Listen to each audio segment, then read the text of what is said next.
हम प्रधानमंत्री फसल बीमा योजना की स्कीम के बारे में मैंने आज भी बात कही, एक अच्छी स्कीम थी सर, पर आज हालत कैसा, राजस्थान एक स्टेट के अंदर जिस जहाँ से हम आते हैं, एक साल से ऊपर हो गया, एक साल से ऊपर सरकारें अपने हिस्से का प्रीमियम की राशि नहीं भरती।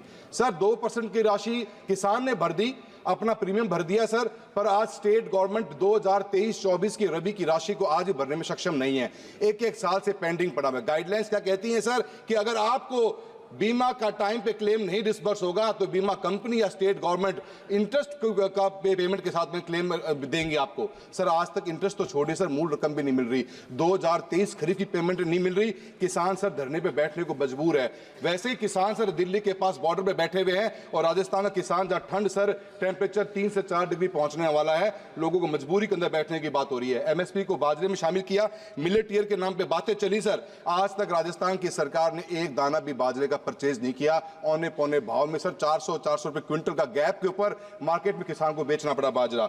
सर मूंग और मूंगफली की खरीद की बात चल रही है, सर कोई क्लैरिटी नहीं है। आप कहते हैं कि हम एमएसपी की 22 क्रॉप्स को परचेज कर रहे हैं, स्टेट गवर्नमेंट कहती है कि हमें तो नेफेड ने कहा है कि 25% बाय करना है, और at the end of the day sir मूंग की परचेजिंग मात्र 5% की परचेजिंग भी नहीं हुई।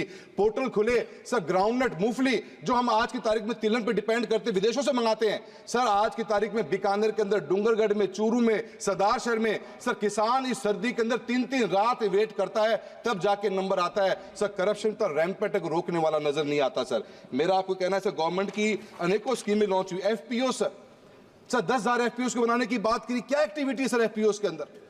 किसान का जो सर आप खरीद के अंदर तक नहीं खोल पा रहे, सिर्फ सर फर्टिलाइजर्स को बेचने का काम एफपीओस कर रहे हैं, चूरू जिले के अंदर नहीं, पूरे राजस्थान के अंदर। सर कंट्रोल नहीं, नमो ड्रोन दीदी सर एक दीदी है सर, चूरू डिस्ट्रिक्ट में एक ड्रोन मिला है पूरे 5 साल के अंदर, ड्रोन दीदी एक है, किसके पास जाएं, किससे बात करें?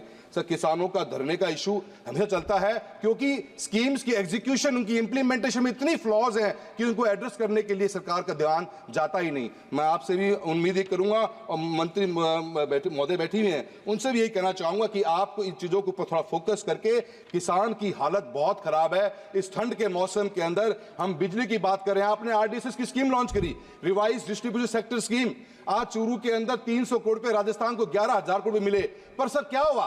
2-2 साल के अंदर आज तक कनेक्शन नहीं। एक गाइडलाइंस डाल दी कि भारत सरकार के द्वारा कि 50,000 रुपए तक एक्सपेंडिचर होगा तो ढानियों में लाइट देंगे।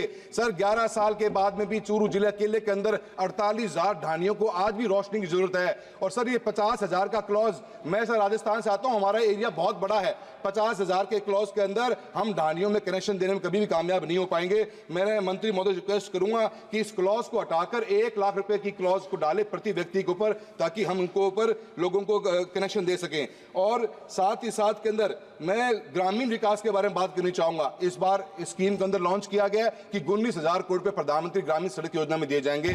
4th फेज में सर हम हैं।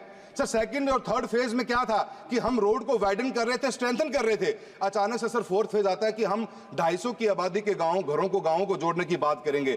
सर आज चूरू के अंदर हमारे 100% गांव जुड़े हुए हैं, पर वी नीड एक्स्ट्रा रोड्स। कहां से लेके आए? स्टेट गवर्नमेंट के पास पैसा नहीं है। मेरा आपसे निवेदन है कि प्रधानमंत्री ग्रामीण सड़क की गाइडलाइंस को चेंज कर 250 की आबादी से घटाकर 150 किया जाए और मल्टीपल कनेक्टिविटी का प्रावधान छोड़ा जाए, ताकि किसान को गांव के अंदर, आपने एक रोड दे दी सर, 98 अटल बिहारी वाजपेयी जी रोड का प्रोग्राम लेके आए थे, पर आज भी गांव में दूसरी कनेक्टिविटी का कोई प्रावधान नहीं। स्टेट गवर्नमेंट के पास न पैसा है, न स्टीम है, न सिस्टम है काम करने के लिए। मैं मंत्री महोदय से निवेदन करूंगा कि ग्रामीण विकास मंत्रालय की इस रोड सेक्टर के अंदर आप अनेकों गांव, अलग अलग गांव को अलग गांव से जोड़ने का प्रावधान करिए। एटलीस्ट पंचायत हेडक्वार्टर तक तो गांव जुड़े, इसका प्रावधान आप देने का काम करेंगे।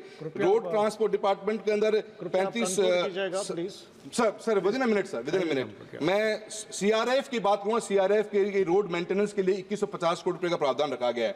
सर सीआरएफ की सेतु बंधन स्कीम पिछले साल लॉन्च करी गई। सेतु बंधन स्कीम के टेंडर 2023 मार्च में हुए। सर आज 2025 आने वाली है, आज तक काम स्टार्ट नहीं हुआ। गति शक्ति का वो पोर्टल क्या काम कर रहा है, जहां रेलवे और रोड डिपार्टमेंट आपस में बात ही नहीं कर पा रहे, क्योंकि रेलवे डिपार्टमेंट आज तक उसकी एनओसी नहीं दे पा रहा। मेरा आपसे सर इतना कहना है कि स्कीमें अनेकों लॉन्च हुई, पर किसान और किसानी के लिए सर कोई फायदा नहीं मिल पा रहा। आज से ग्रामीण विकास मंत्रालय में सांसद आदर्श ग्राम योजना सर एक एक गांव की जब वीडीपी बनाई हम लोगों ने तो सर 22-25 करोड़ रुपए की इन्वेस्टमेंट थी इसके ऊपर। सर कहां से सोर्स ऑफ फंड लेके आए? एमपी लेड का सर 5 करोड़ का कोटा सर, 15 साल पहले भी 5 करोड़ का एमपी लेड था। आज तक एमपी लेड से आप गांव में सिर्फ कमरा नहीं बना पाते सर। 1 लाख रुपए हिस्से में आता है एक पंचायत में, अगर मैं मेरा एमपी लेड का यूज करने लग जाऊं तो सर इस एमपी लेड को बढ़ाया जाए और साथ ही साथ सांसद आदर्श ग्राम योजना के लिए ग्रामीण विकास मंत्रालय को एक अलग से फंडिंग का पैटर्न दिया जाए जो लॉन्ग टर्म फाइनेंस्ड हो, जिसके ऊपर गवर्नमेंट ऑफ इंडिया उसका किस्त भरने का काम करे ताकि गांव और किसान को उसकी मजबूती मिले। मैं आपका बहुत बहुत धन्यवाद देता हूं, आपने मुझे इस सब्जेक्ट पे बोलने का मौका दिया, बहुत बहुत धन्यवाद।